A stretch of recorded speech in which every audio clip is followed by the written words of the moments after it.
Guys, this is my review of the new Superman movie with my highs and lows and why I gave it the rating that I did.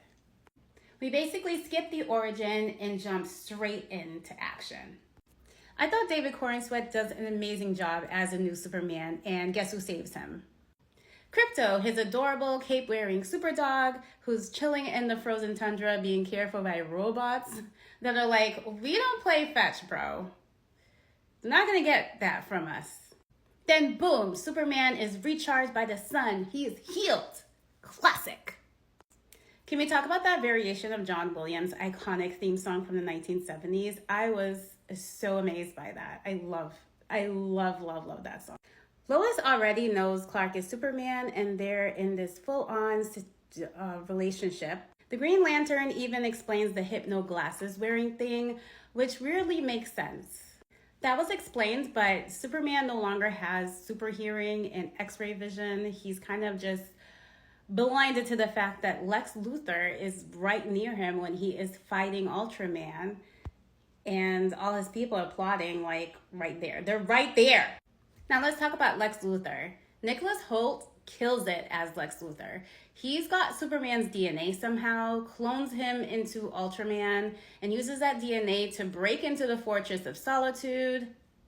Once Lex leaks Superman's family message to the public, the world turns on Clark like instantly. Dude, even the kids. Come on. Monkeys are straight dragging him online.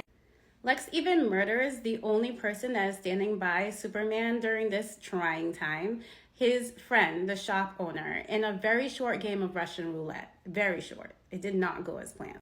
Oh, and Metamorpho is there, locked in a pocket universe with Superman. He makes kryptonite out of his own body. Like, that's horrifying and impressive.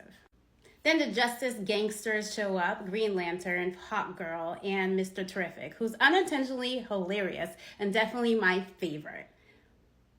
But can we stop and talk about the crowd during this monster attack? There's fire. Like, literally, everybody is attacking this beast, and they're just standing there. Like, eating ice cream, not moving. Like, look at this girl. She's chilling. Where are her parents? They are so neglectful. They need to go to jail. Why does Superman have to save her? She should be down the street. They finally run when the monster falls. Like, where were you before? Why aren't you running?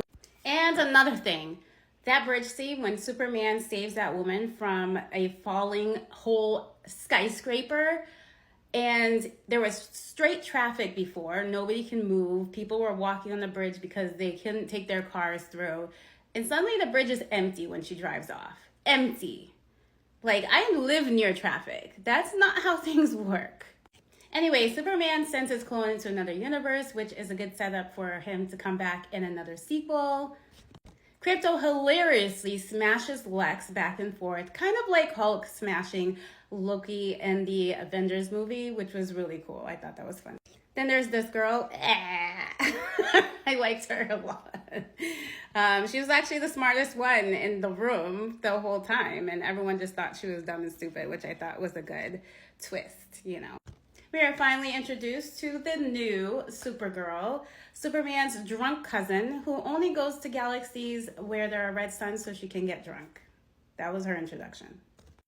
Some of my highs include the action, which was epic. In every single scene where they were fighting, it was so cool. I thought it was really interesting how Lex was controlling Ultraman using like video game control prompts like 3L, 5D, 10Y, 13B, 1A, 1A, 1A. I'm not joking. It literally felt like he was smashing on a game controller. Some fun cameos were pretty awesome, like having Christopher Reeve's own son play a reporter. That was really cool. And having Bradley Cooper play his father, Jor-El. I really did not expect that, so I was kind of confused. I'm like, he kind of looks like Bradley Cooper. I had no idea he was supposed to be in it, so I was like, wow, that's a good look-alike. My lows include Lois and Superman's relationship. Toxic. Lois is low-key passive-aggressive and just pushing his buttons. And poor Superman, forced to defend himself. Ungrateful. He tells her he loves her, and she's like, yeah. She only says it back when he saves the planet at the end, before this epic scene, which I was like, oh, he's so sweet. He really loves her, and I just don't want her to hurt him. Also, the public flip-flopping on Superman felt a little cartoonish to me. One second they love him, he's there to save them. Next second they hate his guts only to chant his name when they're in trouble. Like, you guys forgot what he has done for y'all, huh? Now you need him so you love him again? Like, oh my gosh, there's no loyalty. No loyalty. I also felt Lexus's motivation was a bit shallow, just jealous and bitter. Obviously, we didn't get enough of Lexus's backstory. I guess it was done under the assumption that the audience has watched the old versions of Superman or read the comics and don't need it. It made his villain arc feel a little rushed. And I was a little lost when it came to his motivations in the fight between Baravia and Jaranpur. Honestly, I couldn't tell you why they were fighting. I'm sure if I rewatch it, I will get the gist of everything that was going down. But it was just confusing to me. So in the end, it kind of feels like a soft reboot pretending not to be. Like James Gunn wanted to skip the origin and jump into the good stuff, which, hey, I respect that.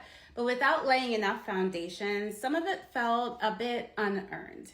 Still, it wasn't a bad ride. Definitely chaotic, absolutely wild. So I would rate this somewhere between epic fun and wait, what just happened? And that is why I gave it a 7 out of 10. So what did you guys think of the movie? Did you like it? Was it as you expected for this new Superman franchise? Are you looking forward to the next movies that are coming up? Let me know in the comments what you thought of Superman 2025.